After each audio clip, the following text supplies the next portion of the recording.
ఓం భూవరాహ నమః. శ్రీమన్నారాయణ శ్రీమన్నారాయణ శ్రీమన్నారాయణ శ్రీమన్నారాయణ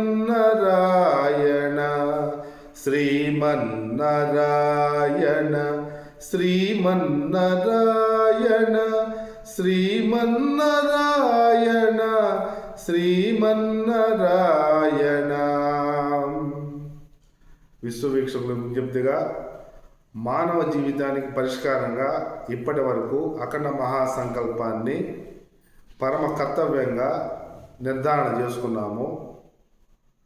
మానవ జీవితానికి పరమ కర్తవ్యంగా అఖండ మహాసంకల్పం ఏ రకంగా అనేటువంటి విశ్లేషణని మరొకసారి పునరాలోచన చేసుకోగలిగితే 108 దివ్య దేశాల్లో బ్రహ్మాండ నాయకుని వద్ద మాత్రమే ఈ కలియుగానికి సంబంధించినటువంటి ఏకైక పరిష్కారంగా అఖండ మహాసంకల్పం చెప్పబడుతుంది. కళ్యాణంలో ప్రతినిత్యం 12 గంటల నుండి 1 గంట వరకు జరిగేటువంటి విశ్వ కళ్యాణంలో అఖండ మహాసంకల్పాన్ని చెప్పబడుతుంది.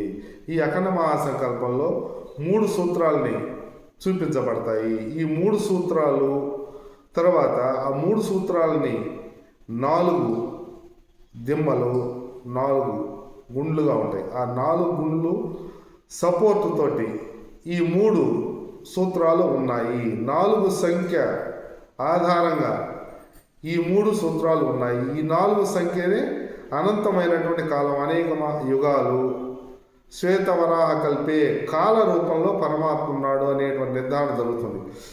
ప్రస్తుత వర్తమాన కాలంలో ప్రతి ఒక్కరికి గురువెవరు అనేటువంటి ప్రశ్న ఏర్పడుతుంది.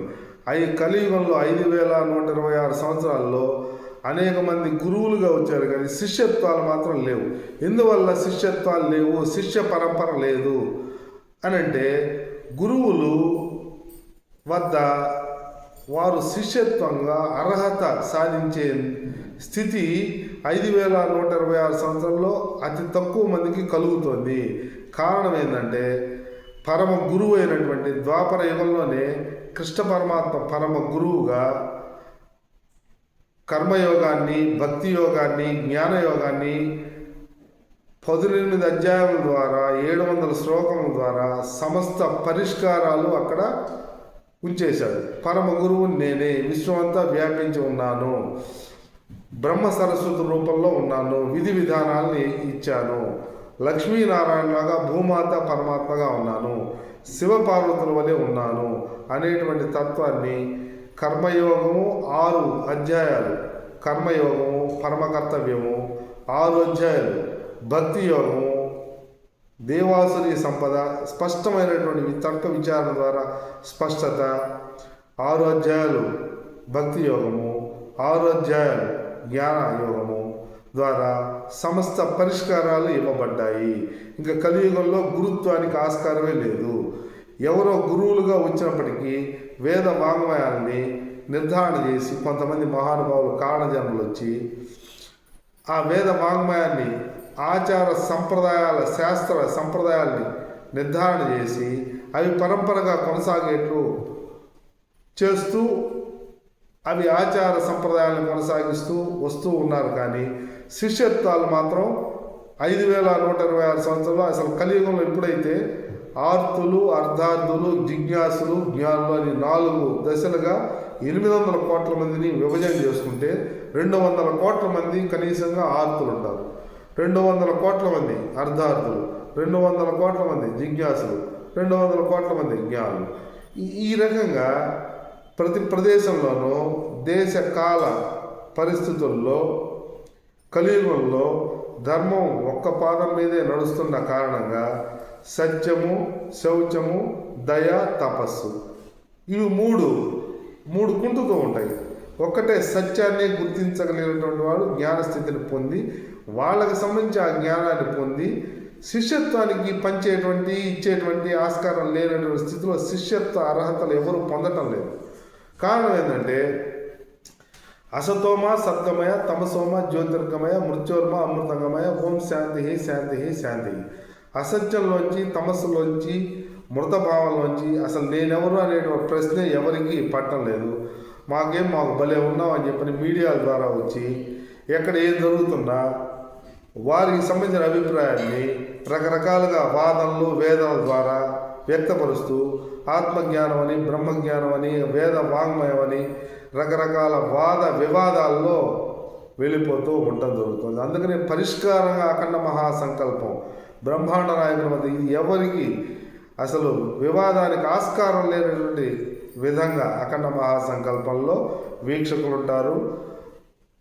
పర వ్యూహ అర్చ విభవ అంతర్యామి తత్వంగా విఘనస మహర్షి ద్వారా, భృగు, అత్రి, మరీచి, కశ్యపుల ద్వారా, వ్యాస మహర్షుల ద్వారా, సకల మహర్షుల ద్వారా ప్రతిపాదించబడినటువంటి అద్భుతమైనటువంటి శ్వేతవరాహ కల్పే అనేటువంటి అనంతమైన కాలాన్ని తెలుపుతూ వీక్షకులు అక్కడ కూర్చొని ఉంటే దేహాల అస్తిత్వాన్ని, చతుర్విధ పురుషార్థ నిశ్చయాన్ని చేస్తూ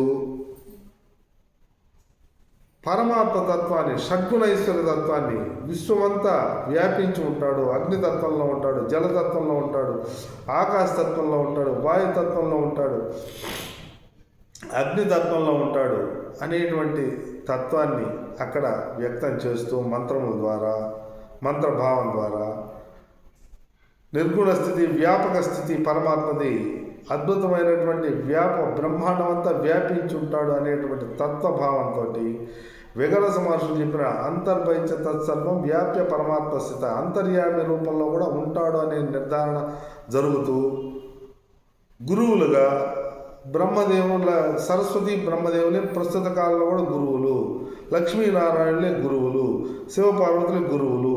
ఎవరికైనాను దేహంలోనే మనసు, వాక్కు, క్రియల ద్వారా ఉన్నారు. ద్వాపరయుగంలో కృష్ణ పరమాత్మ ద్వారా విశ్వమంతా నేనే వ్యాపించున్నాను అని చెప్తూ గురువుగా తనని తాను ప్రకటించుకుంటూ ఎవరిని వారే ఉద్ధరించుకొనవలను అనంటే అని స్పష్టంగా చెప్పబడింది. ఎవరిని వారే ఉద్ధరించుకొనవలను అన్నప్పుడు ఈ అఖండ మహాసంకల్ప ప్రమాణాన్ని విష్ణు పురాణాన్ని, శివపురాణాన్ని, బ్రహ్మవైవర్త పురాణాన్ని, గరుడ పురాణాన్ని స్పష్టంగా అనంతమైనటువంటి జ్ఞానం యూట్యూబ్ ఛానల్లో బ్రహ్మశ్రీలు, బ్రహ్మజ్ఞానులు, తత్వవేత్తలు ఎంతోమంది జ్ఞాన భాండాగారాన్ని అక్కడ నిక్షిప్తం చేసి ఉన్నారు. ఎవరు వీటిని చూసి ప్రతినిత్యం అధ్యయనం చేసుకున్నా కానీ ఆ సంకల్పాన్ని ఏమి లేదు, సంకల్పాన్ని అవగాహన చేసుకోవడం, ఆ సంకల్పాన్ని అవగాహన చేసుకోలేని స్థితిలోకి వెళ్ళిపోయారు. ఎవరు గురువు అనే వివాదం, ఏ దేవుడు గొప్ప అనే వివాదం, ఏ దేవుడు గొప్ప అనే వివాదం, ఎవరు గురువు అనే వివాదం, ఈ గురువు గొప్పని, ఆ గురువు గొప్పని, ఈయనే గురువు గొప్పని నిర్ధారణ చేస్తూ మీడియాల్లో వచ్చేటువంటి పరిస్థితులే కలియుగంలో ఉంటాయి అని చెప్పబడుతూ అఖండ మహాసంకల్పమే అద్భుతమైనటువంటి పరిష్కారం అనేటువంటి తత్వాన్ని బ్రహ్మాండ నాయకుల వద్ద ప్రతినిత్యం 12 గంటల నుండి 1 గంట వరకు చెప్పేటువంటి క్రమంలో దేహాత్మ విచారణ జరుగుతుంది, పరమాత్మ తత్వ విచారణ జరుగుతుంది, 3 జీవసూత్ర విచారణ జరుగుతుంది. తత్వం 3 అద్భుతంగా అక్కడ ప్రతి మనిషికి సందేహ పరిష్కారం, సామాన్యులు కూడా సందేహ పరిష్కారం అయిపోతుంది. అనంతమైనటువంటి కాలం అని చెప్పినప్పుడు మానవ జీవితానికి సంబంధించిన 100 సంవత్సరాల కాలం చేరిపోతుంది. ఇంకా గురువులకి సంబంధించిన వాదనలు ఎందుకు చేయాల్సి వస్తుంది, దేవుడి గురించి సంబంధించినటువంటి వాదనలు ఎందుకు చేయాలి, చేయాల్సిన ఆస్కారమే లేదు కదా. వెంకటేశ్వర అనగానే వెంకట ప్లస్ ఈశ్వర, సాక్షాత్తు శివభగవానుడే నా హృదయంలో ఈశ్వరుడు ఉన్నాడు, పరమేశ్వరుడే నా హృదయంలో విష్ణువు ఉన్నాడు, మా ద్వారా బ్రహ్మదేవుడి ద్వారా ఈ సృష్టిని జరిపాము, 84 లక్షల జీవరాశుల్ని, 14 లోకాలని, అనంతమైన బ్రహ్మాండాన్ని, భూమాతని, ప్రకృతి మాతని, భూమాతని, సప్తర్షుల్ని. ఇది సంకల్పం అని స్పష్టంగా వాళ్ళు చెప్తే ఏ దేవుడు గొప్ప అని రకరకాల వివాదాలు, ఈ దేవుడు గొప్ప, ఆ దేవుడు గొప్ప, ఇది పరంపర, ఈయన గురువు, ఈ గురువుని మేము కాదంటలేదు, ఏం తప్పు, ఏం ఒప్పు, ఇది మంచా అనేటువంటి రకరకాల కుతర్క వివాదాలు జరిగేందుకు ఆస్కారం ఉన్నటువంటి క్రమంలో అఖండ మహాసంకల్పం అద్భుతమైనటువంటి 108 దివ్య దేశాల్లో చెప్పబడేటువంటి అఖండ మహాసంకల్పం పరిష్కారమైంది. అగ్ని యజ్ఞం జరుగుతూ ఉంటుంది. యజ్ఞంలో అన్ని హవిస్సులు పరమాత్మకి సంతృప్తికరమైనటువంటి స్థితిలో యజ్ఞం ప్రమాణంగా అక్కడ కనిపిస్తుంది. సమస్త ఆగమ వాంగ్మయాలు మంత్రపూర్వకంగా ధర్మేచ అర్థేచ కామేచ మోక్షేచ నాతి చరామే అని శత సంవత్సరాల ప్రమాణంగా మానవులకి ఆదర్శంగా లోక కళ్యాణార్థం విశ్వ కళ్యాణార్థం విశ్వం జీవించటానికి అని 3 సూత్రాల్ని భూమాత నిరంతరం ఇస్తూ ఉంది. పరమాత్మ నిరంతరం శ్వాసిస్తున్నాడు. భూమాత నిరంతరం ఇస్తూ ఉంది. సకల పదార్థాలని ఇస్తుంది, మోస్తుంది. పరమాత్మ నిరంతరం శ్వాసనిస్తున్నాడు. ఈ 3 ప్రమాణాలు అద్భుతంగా ప్రతి మానవ దేహాన్ని కళ్ళు తెరుచుకునేటట్టుగా ఆ అఖండ మహాసంకల్పం తిరుమలలో చెప్పబడుతుంది. దాన్ని నిర్ధారణ చేసుకున్నాం గత నివేదన ద్వారా. ప్రస్తుతానికి అఖండ మహాసంకల్పంలో నవవిధ భక్తి యోగాలు అఖండ మహాసంకల్పంలో అర్చనా ప్రాధాన్యంగా శ్రవణం, భగవన్నామ 108 నామాలు, 1008 నామాలు, భగవత కీర్తనలు, స్తోత్రం, స్తుతి, గుణతత్వం, గుణ సంపదలు అన్నీ ఆ 108 నామాల్లో విద్వద్వరేణ్యులు విశదీకరించి మహర్షులు స్పష్టపరిచినటువంటి తత్వం బోధపడుతూ ఉంటుంది. 108 నామాల్లో సంకల్పం ద్వారా నిర్ధారణ జరిగింది. 108 నామాల్లో పరమాత్మ తత్వం తెలుస్తుంది. మంత్రపుష్పం ద్వారా హృదయ పుష్పాన్ని స్వామివారికి శ్రవణం మొదలుకొని శ్రవణం 1వది, 9వది ఆత్మ నివేదనం, 1, 9, 19. ఈ 1, 9ని గనక స్పష్టంగా అమలు దేహంలో, గృహంలో, వ్యవస్థలో అమలు చేసుకుంటూ పరమ కర్తవ్యాన్ని 5 అంశాల పరంగా దేహంలో, గృహంలో, వ్యవస్థలో భూమాత, పరమాత్మ 5 అంశాల పరంగా పాంచభౌతికమైన దేహాన్ని పంచభూత తత్వం కలిగినటువంటి పంచేంద్రియాలు, పంచ కర్మేంద్రియాలు కలిగినటువంటి, పంచ ప్రాణాలు కలిగినటువంటి మనసు, బుద్ధి, అహంకారం 18. ఈ 18కి 19, 1 శ్రవణం, 9 ఆత్మ నివేదనం. మంత్రపుష్పం ద్వారా అన్నీ నీవే, అంతటా నీవే, అనంతం నీవే, అఖండం నీవే అనేటువంటి 4 స్థితుల నివేదనని స్వామివారికి ఎవరు ఏ ఇంట్లో, ఏ గృహంలో, ఏ దేహం చేసుకోగలిగినా బాల్యం నుండి వృద్ధాప్యం వరకు బాల్యము, యవ్వనము, కౌమారము, వార్ధక్యము ఈ 4 స్థితులు మానవ దేహంలో ఈ తత్వాన్ని అన్వయం చేసుకొని నవరంధ్రాలు కలిగిన దేహానికి నవవిధ భక్తి యోగాలే పరిష్కారం, పరమ పరిష్కారం అనేటువంటి మహాసంకల్పంలో మహర్షుల నిర్ధారణ ద్వారా రేపు సంక్రాంతి సందర్భంగా అఖండ భగవన్నామ సంకీర్తన గత 15 సంవత్సరాల్లో అంటే 24 గంటలు హరే రామనామ సంకీర్తనని 24 గంటలు 15 మంది సేవా సంకీర్తన సభ్యులతోటి 16 మంది సంకీర్తన సభ్యులతోటి ఒక రోజంతా 24 గంటలు చేసేటువంటిది 40 సార్లు గత 15 సంవత్సరాల్లో చేశాము. సప్తాహం 7 రోజులు 40 మంది సభ్యులతోటి వాళ్ళకి అన్న ప్రసాదాలతో సహా సమకూరుస్తూ 2 సప్తాహాలు నిర్వహించాము. ప్రస్తుతం సంక్రాంతి రోజు నుంచి అఖండ మహాసంకల్ప ప్రమాణంగా నవవిధ భక్తి యోగార్చన, శ్రీచక్ర నవవిధ భక్తి యోగార్చన, అభిషేకం, అర్చన, పంచమహాయజ్ఞాలు ఈ 3 జరుగుతూ ఉన్నాయి నిరంతరం ప్రతినిత్యము.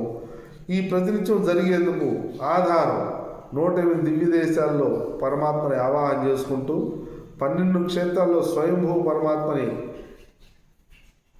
ఆవాహన చేసుకుంటూ 18 అష్టాదశ శక్తిపీఠాల్లో అమ్మవారిని ఆవాహన చేసుకుంటూ పంచభూత లింగాల తత్వాన్ని ఆవాహన చేసుకుంటూ నారసింహ క్షేత్రాల తత్వాన్ని ఆవాహన చేసుకుంటూ ఈ అఖండ మహాసంకల్పాన్ని ప్రమాణంగా గుర్తించుకొని సంక్రాంతి రోజు నవవిధ భక్తి యోగార్చన విశ్వవ్యాప్తం చేసేటువంటి క్రమంలో ఎవరి గృహంలో అయినో ఈ అఖండ మహాసంకల్పాన్ని 12 గంటల నుంచి 1 గంట లోపల వీక్షించి ప్రతినిత్యం ప్రతి దేహంలో, ప్రతి గృహంలో వీక్షణ ద్వారా వస్తూ ఉంటుంది.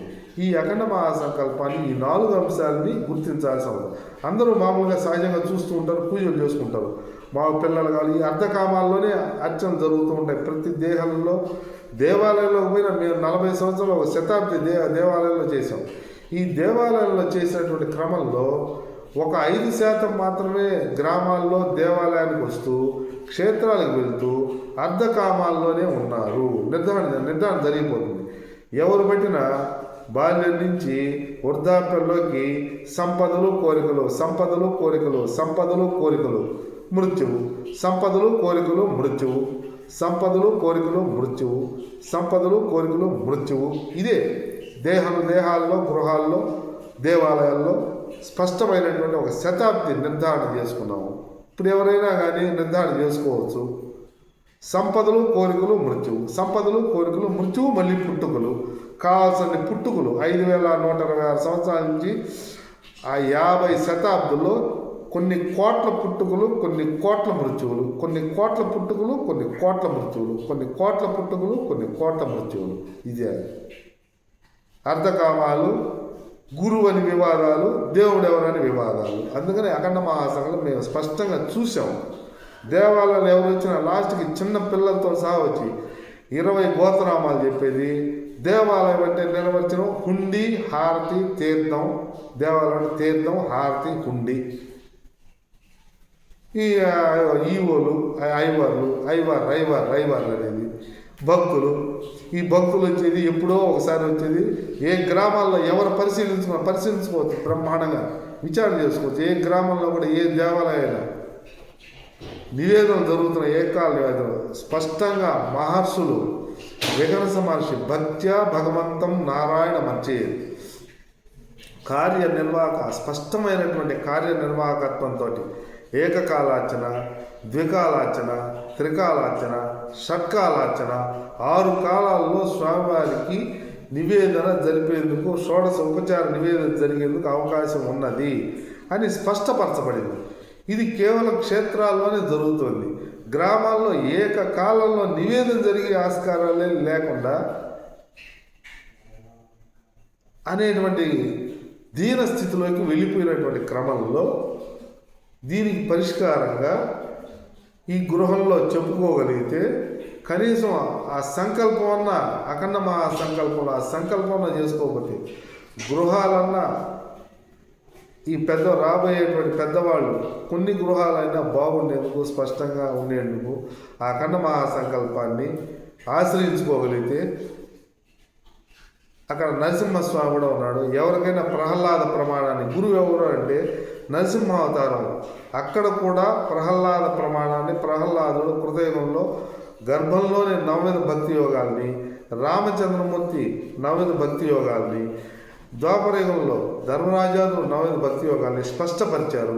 కాబట్టి స్పష్టంగా సంక్రాంతి రోజున నవవిధ భక్తి యోగాల్లో సప్తాహం వరకు చేశాం. కాబట్టి విశ్వాహం అంటే 24 గంటల్లో కనీసంగా 24 నిమిషములు ఏ రంగంలో ఉండేటువంటి వాళ్ళు కూడా గృహార్చనలో సంపదలు కోరికలే కాకుండా 1, 4 ఈ సంకల్పంలోకి ఎవరైనా అన్వయం కాగలిగితే ధర్మము మోక్షమే ప్రమాణంగా, ధర్మము మోక్షము చతుర్విధ పురుషార్థాల్లో ధర్మము మోక్షము ఈ 2 ప్రమాణంగా ఎవరైనా అనుసంధానం కాగలిగితే అఖండ మహాసంకల్పంలో నమోదు కావచ్చు. ఆ సంకల్పాన్ని గృహంలో చెప్పుకుంటూ ధర్మ అర్థ కామ మోక్షల కోసం మేము సంకల్పం చేసుకుని 108 నామాలతోటి నువ్వు వ్యాపించున్నావు స్వామి అని చెప్పుకొని ఈ పదార్థాలన్నీ నువ్వు ఇచ్చావు. 3 సంకల్పాన్ని చెప్పుకొని ఈ దేహాలు నువ్వు ఇచ్చావు స్వామి, భూమాత నిరంతరం ఇస్తుంది, పరమాత్మ ఇస్తున్నాడు అని చెప్పుకుంటూ 108 నామాల్ని చదువుకొని ఈ పదార్థాలు నువ్వు ఇచ్చావు అని చెప్పని మంత్రపుష్పాన్ని స్వామి ఈ పుష్పంలాగా ఈ దేహం కూడా ఇది నీదే అని చెప్పుకోగలిగితే స్పష్టంగా ఎవరైనా ఈ 4 అంశాలు 12 గంటల నుంచి 1 గంట దాకా అఖండ మహాసంకల్పాన్ని వీక్షించి ఇది చెప్పుకొని ప్రతినిత్యం సాయంత్రం కానీ ఉదయం కానీ ఏ సమయంలో అయినా ఆ కుటుంబ సభ్యులు సంకీర్తన భక్తి, శ్రవణం, స్మరణం, కీర్తనం ఇది శ్రవణం చేసుకున్నాము. ఈ వీక్షణ ద్వారా దూరదర్శన్లో వీక్షణ ద్వారా శ్రవణం చేసుకున్నాము, స్మరించుకున్నాము. అఖండ మహాసంకల్పాన్ని 4 నిర్ధారణ చేసుకున్నాము. 4 నిర్ధారణ చేసుకున్న తర్వాత అర్చన చేసుకున్నాము. 12, 1 గంటలో 12:30 లోపల అర్చన చేసుకున్నాము. సాయంత్రం పూట ఆ కుటుంబ సభ్యులు రకరకాల వ్యాపారాలు వృత్తుల్లోకి పోయి ఇంటికి వస్తారు. దీన్ని అంబరీష చక్రవర్తి ప్రతిపాదించాడు. అంబరీష చక్రవర్తి గత యుగాల్లో రాజ్యాన్ని చక్రవర్తిగా అనేక రాజ్యాలకి ఈ చక్రవర్తిగా పరిపాలన చేస్తూ కన్న బిడ్డల వలె రాజ్యాంగ ప్రమాణాన్ని అద్భుతంగా స్పష్టంగా గూఢచారులు కూడా పెట్టుకొని రాజ్యాన్ని పరిపాలించే క్రమంలో అందరూ దివ్యంగా ధార్మికంగా జీవించే క్రమంలో అందరూ కీర్తిస్తున్నారు. స్వామి ఆ రాజు అంబరీష్ చక్రవర్తి దైవాంశ సంభూతుడు దైవం అని కీర్తించే సమాచారాన్ని వేగుల ద్వారా తెలుసుకున్న అంబరీష్ చక్రవర్తి ప్రతి ఇంట్లో భగవన్న విష్ణునామ సంకీర్తన జరగవలను. సాయంత్రం మీరు ధర్మాన్ని అనుసరించి అర్థాన్ని పొంది వ్యవస్థలో కోరికలు తీర్చుకొని సేద తీరేటువంటి క్రమంలో భగవన్నామ సంకీర్తన ప్రతినిత్యం మీ కుటుంబ సభ్యులు చేయండి. భూమాత నిరంతరం ఇస్తోంది, భూమాత నిరంతరం మోస్తోంది, ఇస్తోంది. విష్ణు భగవానుడు 14 లోకాల్లో వ్యాపించి ఉన్నాడు అనేటువంటి తత్వాన్ని అధికారంలో ఉన్నటువంటి పరమ చక్రవర్తి అయినటువంటి అంబరీష్ చక్రవర్తి ప్రతిపాదించాడు. కాబట్టి సంకీర్తనని ప్రస్తుత ఆధునిక కాలంలో దివ్యంగా కావలసినంత మంది నిత్యముక్తిని, నిత్య జీవనాన్ని, సంతోషాన్ని, సాఫల్యాన్ని, జీవన్ముక్తిని, విష్ణు సాహిత్యాన్ని అంబరీష చక్రవర్తి ప్రమాణంగా ఇప్పుడు ప్రస్తుతానికి పూరి జగన్నాథ్ 108 దివ్య దేశాల్లో పూరి జగన్నాథుడి వద్ద స్వామివారి రథాన్ని రాగేటువంటి క్రమంలో ఆ పూరి రాజుగారు వచ్చి ఆ రథాన్ని వెండి చీపుడుతోటి స్వామివారి దగ్గర ముందర ఆ చీపుడుతోటి చిమ్మి కళ్యాణం చల్లి ఆ రథాన్ని లాగి రాజు ద్వారా లాగుతారు. రాజు కూడా నేను కూడా సేవకుండే అనేటువంటి ప్రమాణాన్ని అంబరీష్ చక్రవర్తి ఇచ్చాడు. కాబట్టి దేహంలో కూడా గృహంలో కూడా పరమాత్మ చక్రవర్తి భూమాత నిరంతరం మోస్తూ ఇస్తోంది. పరమాత్మ వ్యాపించి శ్వాసనిస్తున్నాడు, ఆయనే పరమ ప్రభువు అని ఆ భావంతో ఇంట్లో కూడా ఆ కుటుంబ సభ్యులు చేసుకోగలిగితే భూమాత పరమాత్మ పరిపాలనలో అద్భుతమైన నిత్య సంతృప్త జీవనం జీవించేందుకు అంబరీష చక్రవర్తి ద్వారా మరియు 500 సంవత్సరాల క్రితం అన్నమాచార్యులు అద్భుతమైనటువంటి 132,000 కీర్తనలు స్వామివారికి చక్రవర్తి అయినటువంటి సాళువ మహారాజు నువ్వు నాకు అంకితం ఇవ్వాలి అంటే రాజుకి ఎంతో ధనం ఇస్తా అన్నా కానీ ధనకాంక్ష చెందక అర్ధానికి అర్ధ సంపదలకి అర్ధ కామాలకి లోబడక పరమాత్మకే పరమ కైంకర్యంగా 32,000 కీర్తనలు సమర్పించిన కారణంగా ఈరోజు కూడా 500 సంవత్సరాల నుంచి అన్నమాచార్య కీర్తనల్ని పాడుకుంటూ ఆయన గృహస్థాశ్రమంలోనే అద్భుతంగా జీవన్ముక్తిని చెందినటువంటి వాడు. అంబరీష్ చక్రవర్తి గృహస్థాశ్రమానికి భాగవతోత్తముడుగా సకల సన్యాస పీఠాలకు కూడా అంబరీష్ చక్రవర్తి ప్రచారాన్ని వ్యాప్తిలోకి చేయాల్సిన అవసరం ఉన్నది. ఎందుకని అంటే సన్యాసాలు కూడా వచ్చింది గృహస్థాశ్రమంలోంచే. సన్యాసాలు బ్రహ్మచర్య గృహస్థాశ్రమాలు లేకపోతే సన్యాసం లేదు. కలియుగంలో అసలు సన్యాసించమని చెప్పడం లేదు. సన్యాసం ఉంటే లేదు, అసలు బ్రహ్మచర్యం నుంచి గృహస్థాశ్రమం. జనక మహారాజు అద్భుతమైనటువంటి జనక మహారాజు రాజ్యాన్ని పాలించాడు, రామచంద్రమూర్తి పాలించాడు, ధర్మరాజాదులు పాలించారు. అందువల్ల ఉత్తమమైనటువంటి గృహస్థాశ్రమం ద్వారా నిత్యముక్తిని, నిత్య సంతృప్తిని, సాఫల్యతని, జీవన్ముక్తిని, సమస్త కోరికల్ని తీర్చుకొని మోక్షాన్ని పొందవచ్చు అనేటువంటి ప్రమాణానికి అంబరీష్ చక్రవర్తి అన్నమాచార్యులు ప్రస్తుత ఆధునిక కాలంలో కూడా అన్నమాచార్యులు త్యాగరాజ స్వామి, రామదాసు, పురంధరదాసు, కబీర్ దాసు అనేక మంది సంతులు వాగ్గేయకారులు కేవలం సంకీర్తన భక్తి ద్వారానే ముక్తిని చెందారు. ఈ కలియుగంలో కలవు అనంత స్మరణ నాస్తి పాతక, కలవు అనంత స్మరణ జీవన్ముక్తి, కలవు అనంత సంకీర్తన జీవన్ముక్తి, కలవు అనంత సంకీర్తన జీవన్ముక్తి. సంకీర్తన ద్వారా, స్మరణ ద్వారా, శ్రవణం ద్వారా భగవంతు యొక్క అద్భుతమైనటువంటి తత్వాన్ని ప్రతినిత్యం శ్రవణం చేసుకుంటూ కావలసిన జ్ఞాన సంబంధమైనటువంటి సమస్త జ్ఞాన భాండాగారం యూట్యూబ్లో ఉన్నది. ఎవరు పెట్టుకున్న భాగవతాన్ని వినవచ్చు, భగవద్గీతను తెలుగులో వినవచ్చు, భారతాన్ని వినవచ్చు. సమస్త ఉపనిషత్తుల్ని, పురాణాలని ఒక అరగంట ప్రతిరోజు స్వాధ్యాయం చేసుకుంటూ. ఎందుకు చేసుకోవాలంటే గురువులు దొరకలేదు. ఎందుకంటే శిష్యత్వాలు లేవు, గురుత్వాలు లేవు. గురువులు ఎవరన్నా 5126 సంవత్సరాలు ఎవరికన్నా ముక్తి మార్గాన్ని చెప్పారా? విధి విధానాలు ఇవి. దేహంలో, గృహంలో, వ్యవస్థలో ఈ రకంగా జీవించవలను, ధర్మార్థ కామ మోక్షాలని అమలు చేయవలను సంకల్పంతో అని ఎవరైనా చెబుతున్నారా? నా దగ్గర రండి మేము ఇచ్చేస్తాము, మేము ఇస్తాం అని అంటారు. అది ఎవరికి రాదు. సాక్షాత్ వశిష్ఠ మహర్షులే శిక్షణలు ఇచ్చారు రామచంద్రమూర్తికి. ప్రహ్లాదుడికి భక్తి సూత్రాన్ని, ధర్మ సూత్రాన్ని, ధర్మాచారాన్ని, నవీన భక్తి యోగాన్ని నారద మహర్షి గర్భంలోనే చెప్పాడు. ఆయన జీవితకాలం అమలు చేశాడు. ఎక్కడికి పోయి ఎవరి దగ్గర శిష్యత్వాలు నిరంతర శిష్యత్వాలు చేయలే. ప్రహ్లాదు చేయలే, రామచంద్రమూర్తి చేయలే, ద్వాపరయుగంలో చేయలే. ఈ కలియుగంలోనే మా దగ్గర రా మేము ఇచ్చేస్తాం అంటారు. ఈ గురువులు పోరాటం చేస్తున్నారు. ఇది అల్లాయన గురువు, ఇల్లాయన గురువు, ఈయన గురువు, ఈయనే పెద్ద గురువు, ఈయనే మహాగురువు అంటారు.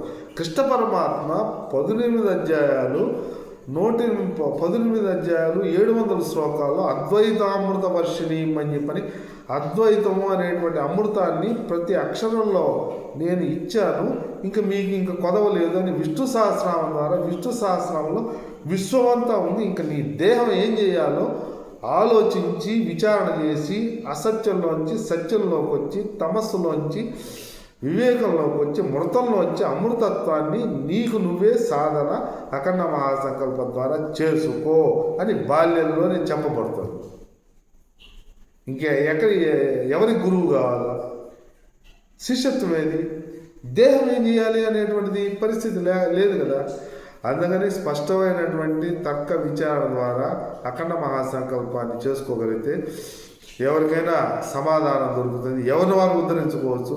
సాక్షాత్తు బ్రహ్మ, విష్ణు, శివులు ప్రశ్న వేసుకుంటే, పరిప్రశ్నగా వేసుకుంటే, బ్రహ్మదేవుడు కోటాను కోట్ల కాలాన్ని నడుపుతున్నటువంటి సృష్టిస్తున్నటువంటి బ్రహ్మదేవుని అతి చులకనగా మానవ దేహాలు మీడియాలోకి వచ్చి బ్రహ్మదేవుడు ఏముంది, వేదాలు పురాణాలు అవే ఉన్నాయి.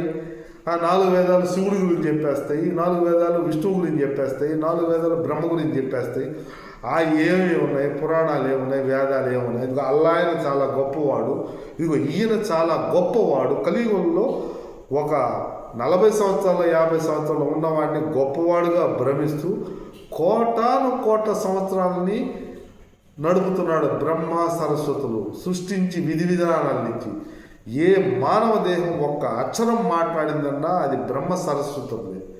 ఎక్కడ ఈ అఖండ భూమండలంలో ఎవరు ఒక్క అక్షరాన్ని మాట్లాడారన్నా అది బ్రహ్మ సరస్వతులదే. ఈరోజు కూడా ఎవరు తలుచుకున్నా కానీ బ్రహ్మదేవుడు జ్ఞానాన్ని ఒక్క బొట్టు ద్వారా, ఒక్క జ్ఞానం ఈ సహస్రాలలో వచ్చాయంటే జ్ఞానం అద్భుతంగా కలిగేందుకు ఆస్కారం ఉంది. అందుకని సత్యము, శౌచము, దయ, తపస్సు ఈ 4 ఈ ధర్మాన్ని, కృతయుగ ధర్మాన్ని ఈ రోజుకి అవకాశం ఎవరికైనా ఉంది. కృతయుగ ధర్మాన్ని కలియుగంలో అమలు చేసుకోగలిగితే అద్భుతంగా ఆ వ్యక్తికి, ఆ దేహానికి అద్భుతమైనటువంటి దర్శనం జరిగేందుకు, జీవన్ముక్తిని సాధించే ప్రతి ఒక్కరికి ఉన్నది. అంతిమంగా అద్భుతమైనటువంటి 18 అధ్యాయాలు 700 శ్లోకాలు కల్కి గీత, రుద్రగీతగా, ఆదిత్య గీతగా, కర్తవ్యం దైవమానికం, కర్తవ్యంతో, పరమ కర్తవ్యంతో ఎవరిని వారే ఉద్ధరించుకోవచ్చు. నాలోనే ఉన్నాడు గురువు, పరమాత్మ రూపంలో ఉన్నాడు గురువు, వ్యాపించి ఉన్నాడు.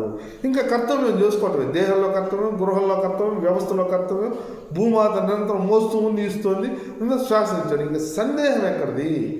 దేహంలో, గృహంలో, వ్యవస్థలో భూమాత, పరమాత్మ 5 అంశాల పరంగా స్పష్టత ఏర్పడుతుంటే ఇంక సందేహాలు ఎక్కడివి? కారణం గత ఎన్నో రకరకాలైనటువంటి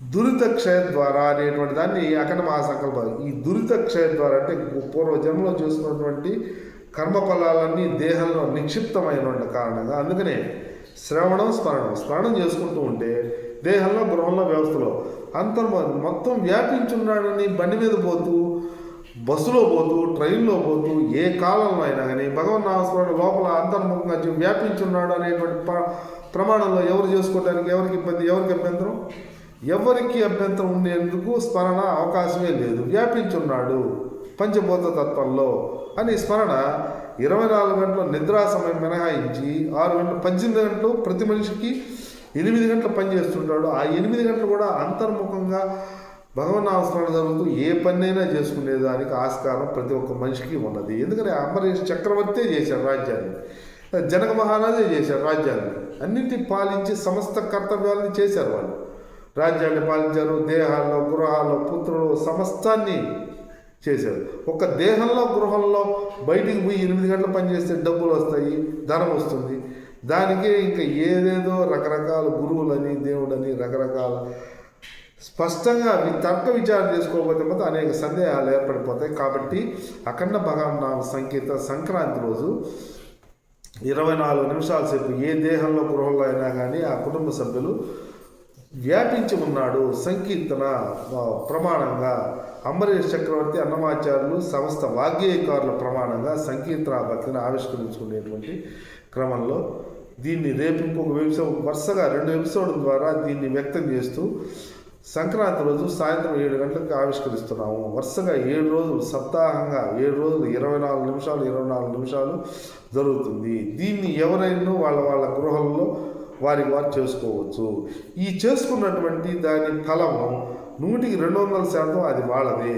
ఈ ఫలం ద్వారా గత దోషాలు తొలగిపోయి రకరకాల ఇబ్బందులు రకరకాల తీరవలసినటువంటి తీరుతూ అంటే కాలక్రమంలో నిదానంగా సాధన చేసుకుంటూ పోతూ ఉంటే సంకల్పాన్ని చెప్పుకొని పురుషార్థ నిశ్చయం చేసుకొని ఈ నవవిధ భక్తి యోగాల్లో సంకీర్తనని స్మరణని శ్రవణాన్ని నిత్యం సాధన ద్వారా అధ్యయనం చేసుకుంటూ పంచమహాయజ్ఞంలో బోధ యజ్ఞం ఒకటి చేయగలిగితే దీన్ని ఒక 10 అంశాల నిర్ధారణగా నియమాలుగా రేపు సంక్రాంతి రోజున తీసుకురాగలము. దాంట్లో ఎవరైనా దీంట్లో భాగస్వాములు కావడానికి ఆస్కారం ఉన్నది. దీన్ని గుర్తించగలరు. శుభం భూయాత్. ఓం తత్సత్.